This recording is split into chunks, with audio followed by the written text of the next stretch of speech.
Assalamualaikum warahmatullahi wabarakatuh. Yang terhormat dosen pengampu mata kuliah Pendidikan Pancasila, Profesor Dr. Rifdan MSI, serta para pemirsa yang sempat menonton video kami. Puji syukur kita panjatkan kehadirat Allah Subhanahu wa Ta'ala, karena atas karunia-Nya sehingga kita masih dapat terus beraktivitas hingga pada hari ini. Salawat serta salam kita kirimkan kepada junjungan kita, Baginda Rasulullah Muhammad Sallallahu Alaihi Wasallam, yaitu manusia sekaligus pemimpin yang paling sempurna akhlaknya, yang mengajarkan kita bagaimana jalan hijrah dimulai. Sebelumnya, perkenalkan kami dari kelompok 3 yang akan mempresentasikan materi terkait pesta demokrasi, partisipasi, dan pemilihan ketua RT. Saya sendiri atas nama Nurul Fatimah selaku moderator sekaligus presenter pada hari ini, serta rekan-rekan saya atas nama Nur Hadrayanti, Muhrisa Ramadhani, Mutiara Arun Maharani, Afifah Nurakila, Putri Khofifa Andi, Alia Sulhijjah Tanawalia Ruslan, Yusri Rizwandi Saputra, Muhammad Alif Surur, Syahrir, dan Muhammad Al-Farisi. Baiklah, langsung saja untuk mengefisienkan waktu kepada Saudara Muhammad Alif Surur, saya persilahkan terlebih dahulu. Assalamualaikum warahmatullahi wabarakatuh. Tingkat partisipasi masyarakat dalam proses pemilihan ketua RT.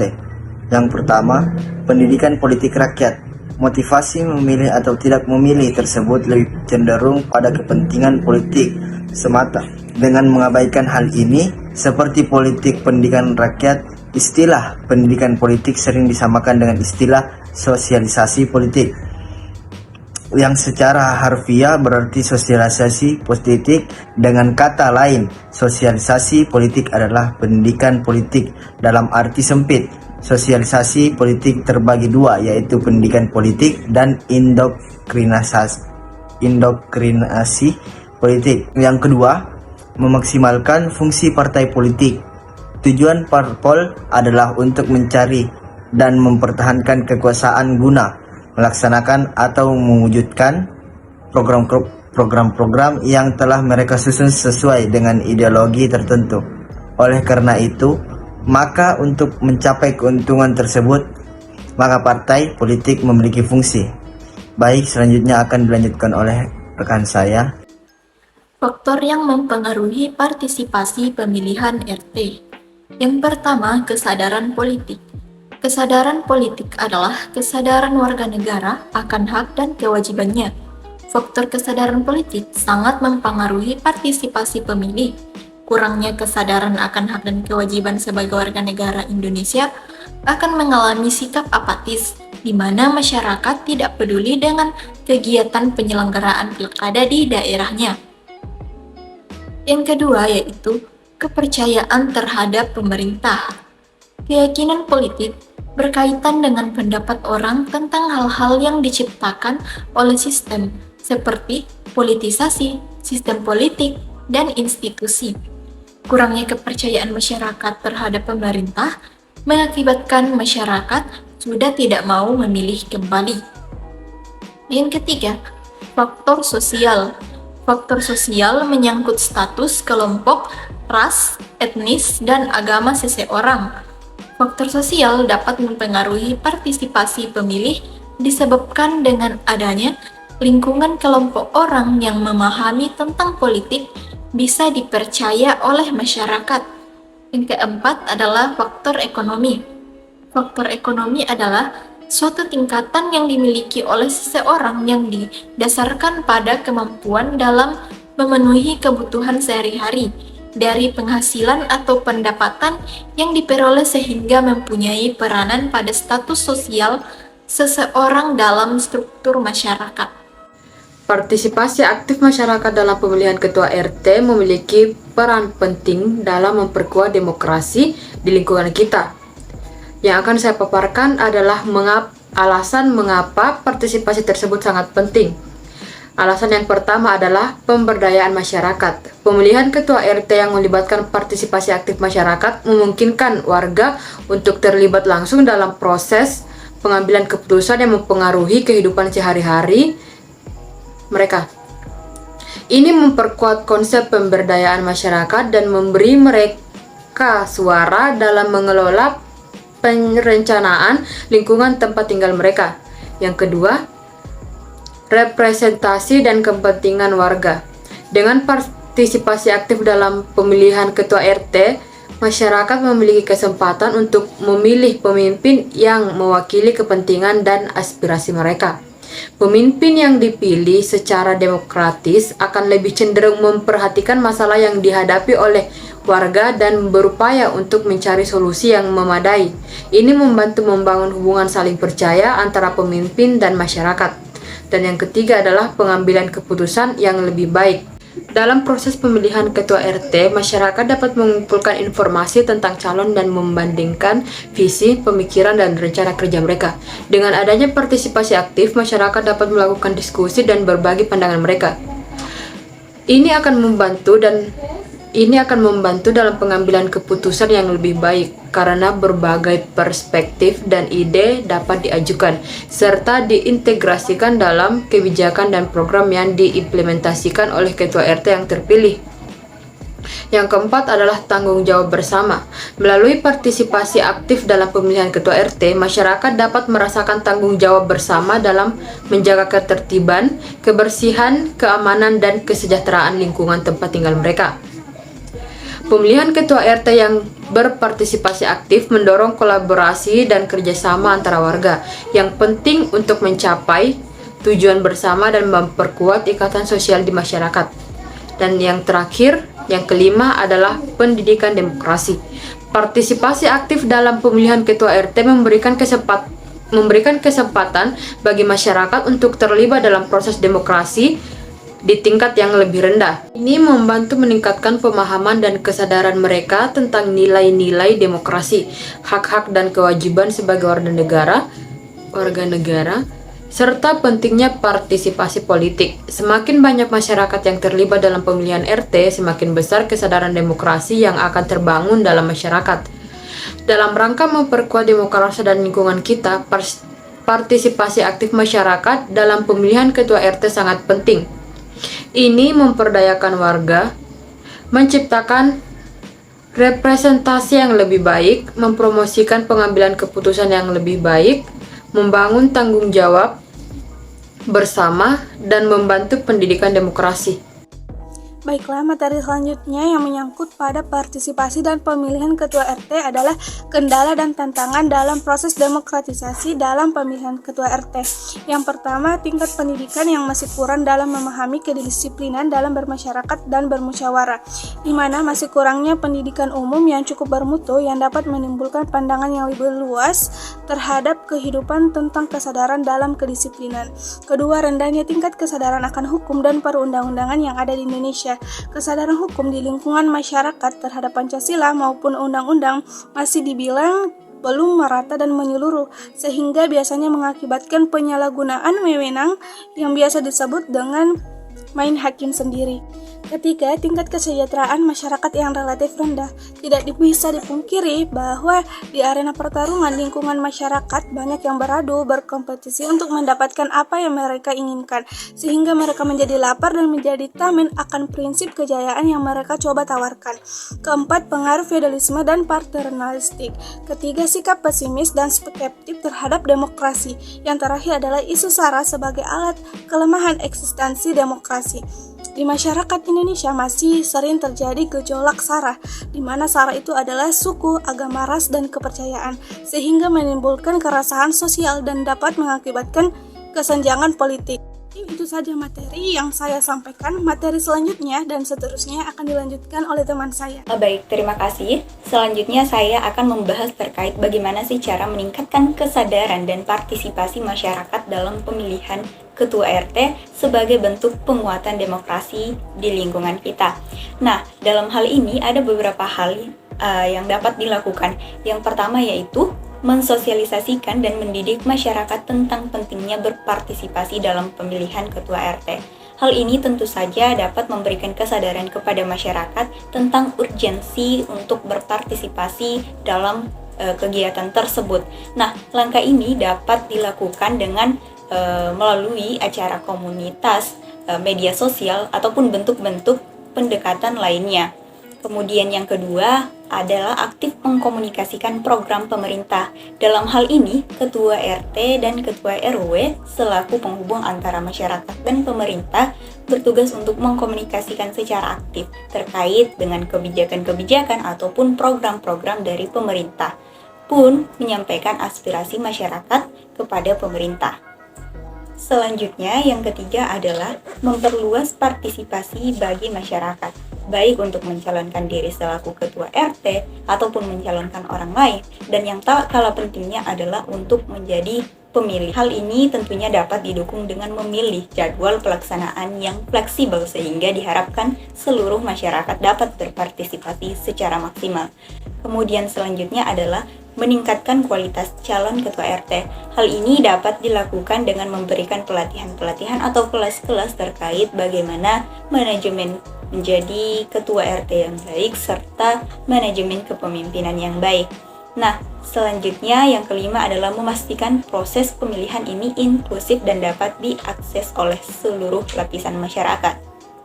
Hal ini dapat dilakukan dengan memberikan informasi dalam berbagai bahasa.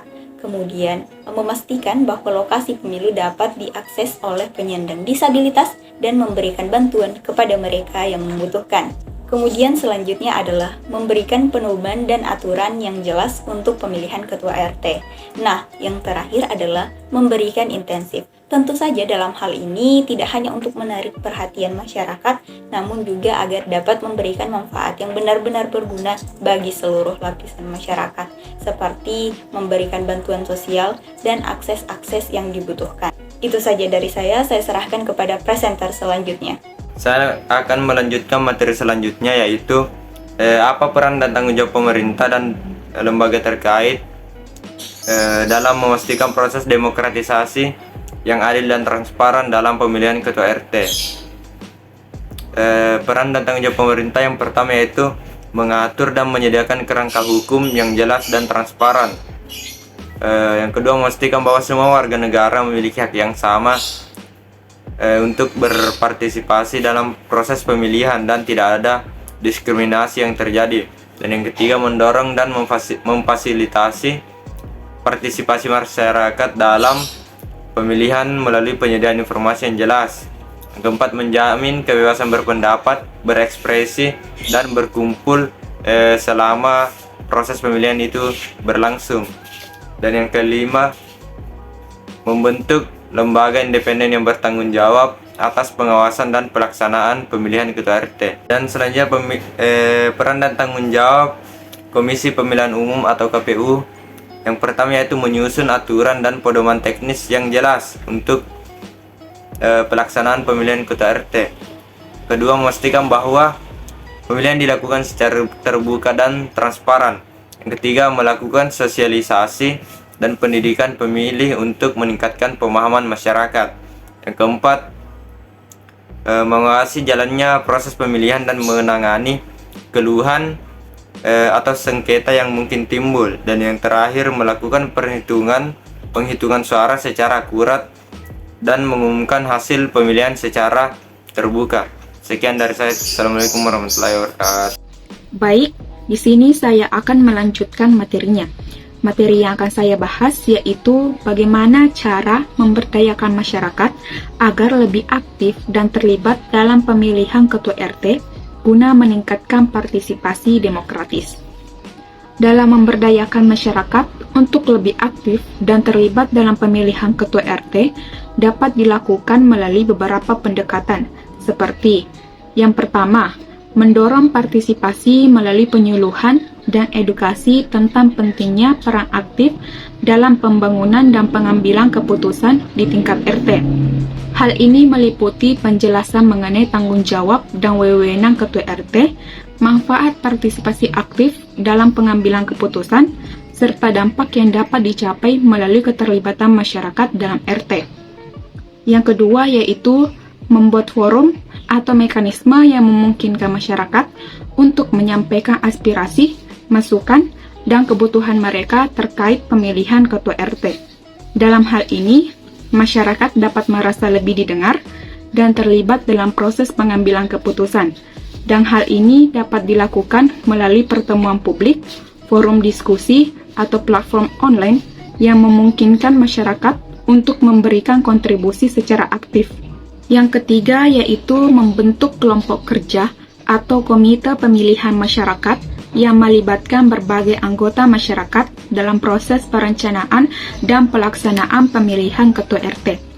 Hal ini dapat membantu meningkatkan partisipasi dan tanggung jawab kolektif, karena dengan membentuk kelompok kerja atau komite pemilihan yang mewakili berbagai lapisan masyarakat, keputusan dapat diambil secara bersama-sama, sehingga masyarakat merasa memiliki dan terlibat langsung dalam pemilihan tersebut. Yang keempat yaitu menggunakan teknologi informasi dan komunikasi, seperti platform daring atau aplikasi khusus, untuk mempermudah akses dan partisipasi masyarakat dalam pemilihan ketua RT. Platform daring atau aplikasi khusus dapat digunakan untuk memberikan informasi tentang pemilihan, jadwal pemilihan, kualifikasi kandidat, dan mekanisme pemungutan suara. Dengan menggunakan teknologi ini, masyarakat dapat dengan mudah mengakses informasi dan berpartisipasi tanpa harus hadir secara fisik. Yang terakhir yaitu mendorong kolaborasi dan kerjasama antara masyarakat, pemerintah, dan lembaga terkait dalam mempromosikan partisipasi aktif dalam pemilihan ketua RT. Dalam hal ini, pemerintah dan lembaga terkait dapat memberikan dukungan dan sumber daya dalam melaksanakan kegiatan penyuluhan, memfasilitasi forum partisipatif, atau menyediakan infrastruktur teknologi yang diperlukan. Dengan kerjasama yang baik, masyarakat dapat merasa didukung dan termotivasi untuk terlibat dalam pemilihan ketua RT. Pendekatan-pendekatan ini bertujuan untuk menciptakan lingkungan yang mendorong partisipasi aktif masyarakat dalam pemilihan ketua RT, sehingga keputusan yang diambil dapat mencerminkan aspirasi dan kebutuhan masyarakat secara luas. Demikian materi dari saya, selanjutnya saya serahkan kepada rekan kelompok saya. Baik, di sini saya akan memaparkan mengenai manfaat yang dapat diperoleh masyarakat dari proses pemilihan ketua RT secara demokratis dan partisipasi. Yang pertama itu sebagai sarana perwujudan masyarakat di mana rakyat memiliki hak untuk memilih sosok yang mereka anggap pantas dijadikan pemimpin dalam bertetangga. Yang kedua, sebagai sarana bagi rakyat untuk terlibat dalam proses politik. Yang ketiga, membangkitkan budaya demokrasi dan gotong royong melalui pemilihan ketua RT. Yang keempat, rakyat sebagai pemilih berhak untuk memberikan suaranya secara langsung sesuai dengan kehendak hati nuraninya tanpa perantara. Yang kelima, mendorong masyarakat aktif dalam pemerintahan. Artinya, rakyat akan dilibatkan dalam setiap proses pemerintahan, mulai dari pemilihan umum secara langsung hingga memberikan aspirasi terkait kebijakan publik. Yang keenam, mencegah adanya perselisihan antar kelompok karena kesalahpahaman dalam berpendapat. Yang ketujuh, menciptakan keamanan, kenyamanan, dan ketentraman pemilihan di lingkungan masyarakat. Yang kedelapan, rakyat juga didorong untuk ikut terlibat dalam bidang politik guna memajukan pemerintahan negara. Yang kesembilan, untuk membatasi kekuasaan pemerintah agar tidak menimbulkan kekuasaan absolut dan diktator. Yang ke-10, masyarakat mendapatkan pendidikan politik. Pendidikan politik merupakan suatu proses dialogik di antara pemberi dan penerima. Melalui proses ini, para anggota masyarakat mengenal dan mempelajari nilai-nilai, norma-norma, dan simbol-simbol politik negaranya dari berbagai pihak dalam sistem politik seperti pemerintahan, sekolah, dan partai-partai politik. Yang ke-11, memberikan kebebasan berpendapat dan berekspresi. Negara yang menganut sistem pemerintahan demokrasi, rakyat akan memiliki kebebasan untuk memberikan pendapat dan mengungkapkan aspirasi dan ekspresi mereka di muka umum. Hal ini menjadi hal mendasar negara yang menganut sistem demokrasi. Sekian untuk materi selanjutnya saya berikan kepada rekan saya. Bismillahirrahmanirrahim. Assalamualaikum warahmatullahi wabarakatuh. Perkenalkan, nama saya Syahrir dari kelompok 3 Prodi Ekonomi Pembangunan kelas C. Di sini saya akan membacakan materi pengaruh pemilihan ketua RT yang demokratis terhadap kualitas kehidupan masyarakat. Memungkinkan partisipasi yang lebih luas dan merata dari seluruh anggota masyarakat sehingga kepentingan dan aspirasi semua pihak dapat dikomunikasi dalam pengambilan keputusan. Mengurangi potensi yang menyalahgunaan kekuasaan atau korupsi karena pemimpin RT dipilih berdasarkan kepercayaan dan dukungan masyarakat. Meningkatkan rasa memiliki dan partisipasi aktif masyarakat dalam menjaga kebersihan, keamanan, dan ketertiban lingkungan sekitar, serta mengatasi masalah sosial bersama. Mempromosikan keterlibatan masyarakat dalam program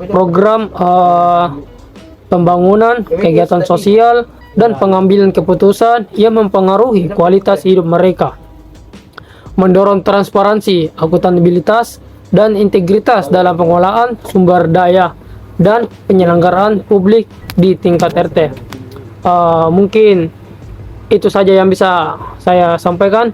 Wassalamualaikum warahmatullahi wabarakatuh. Assalamualaikum warahmatullahi wabarakatuh. Perkenalkan, nama saya Muhammad Al-Faridzi dari kelas C Ekonomi Pembangunan Angkatan 2022. Materi yang saya bawakan ialah strategi efektif untuk meningkatkan partisipasi masyarakat dalam pemilihan ketua RT dan memperkuat demokrasi di tingkat lokal. Meningkatkan kesadaran masyarakat melalui kampanye edukasi yang melibatkan berbagai media komunikasi dan pendekatan yang relevan dengan karakteristik masyarakat setempat, dan membuat proses pemilihan yang mudah diakses dan ramah pengguna, termasuk penyediaan informasi yang jelas, metode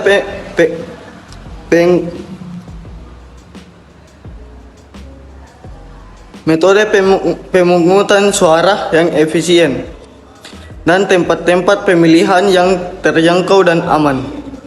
Sekian dari saya. Wassalamualaikum warahmatullahi wabarakatuh. Untuk memastikan kesetaraan dan inklusi dalam pemilihan ketua RT guna memperkuat representasi demokratis di lingkungan masyarakat, berikut beberapa langkah yang dapat diambil. Yang pertama, meningkatkan kesadaran masyarakat tentang pentingnya kesetaraan dan inklusi dalam pemilihan ketua RT melalui program-program pendidikan dan sosialisasi. Yang kedua, memastikan aksesibilitas yang adil bagi semua calon ketua RT tanpa memandang latar belakang sosial ataupun ekonomi. Yang ketiga, melaksanakan pemilihan terbuka dan transparan dengan mengundang partisipasi aktif dari semua warga. Yang keempat, menghapus diskriminasi dan bias dalam pemilihan ketua RT, menjamin bahwa setiap calon diperlakukan secara adil. Dan yang kelima, memberdayakan perempuan dan minoritas, memberikan kesempatan yang lebih besar bagi perempuan dan minoritas untuk terlibat dalam proses pemilihan dan memperoleh posisi kepemimpinan. Yang kelima, mendorong partisipasi aktif masyarakat melalui kegiatan sosial dan kampanye yang melibatkan masyarakat. Yang ketujuh, melakukan evaluasi dan perbaikan secara berkala terhadap proses pemilihan ketua RT dengan mengidentifikasi kendala dan menindaklanjuti dengan perbaikan yang perlu dilakukan. Cara mengatasi perbedaan pendapat dan konflik dalam pemilihan ketua RT. 1. Komunikasi yang efektif, di mana untuk menciptakan saluran komunikasi yang terbuka dan transparan antara anggota masyarakat. 2. Dialog dan mediasi, yang ketika terjadi perbedaan pendapat atau konflik antara anggota masyarakat, upaya untuk memfasilitasi dialog antara pihak-pihak yang berselisih. 3. Musyawarah dan pemilihan yang adil, di dalam pemilihan ketua RT ini harus memastikan prosesnya yang adil dan transparan. 4. Fokus pada tujuan bersama, di mana tujuan akhir dari pemilihan ketua RT adalah untuk memajukan kehidupan bersama dan menjaga keharmonisan. 5. Pembentukan kelompok kerja. Di dalam kelompok kerja ini dapat bertanggung jawab untuk melaksanakan proyek, merencanakan kegiatan sosial, atau menangani isu-isu tertentu di lingkungan. 6. Membangun kesadaran dan pemahaman, di mana bertujuan untuk membangun kesadaran tentang pentingnya toleransi, kerjasama, dan menyelesaikan konflik yang baik. Dan yang terakhir, 7. Pembinaan kepemimpinan dan keterampilan sosial, yang dimana harus memberikan keterampilan sosial kepada calon ketua RT dan anggota masyarakat. Mungkin itu saja, saya kembalikan kepada moderator. Baiklah, dengan berakhirnya pematerian terakhir tadi, menandakan berakhirnya pula presentasi kami pada kesempatan kali ini. Semoga ada manfaat yang bisa kita peroleh bersama. Saya, mewakilkan rekan-rekan saya, memohon maaf apabila ada tingkah laku ataupun perbuatan yang kurang berkenan di hati. Kami pamit undur diri dan sampai jumpa di lain waktu. Wassalamualaikum warahmatullahi wabarakatuh.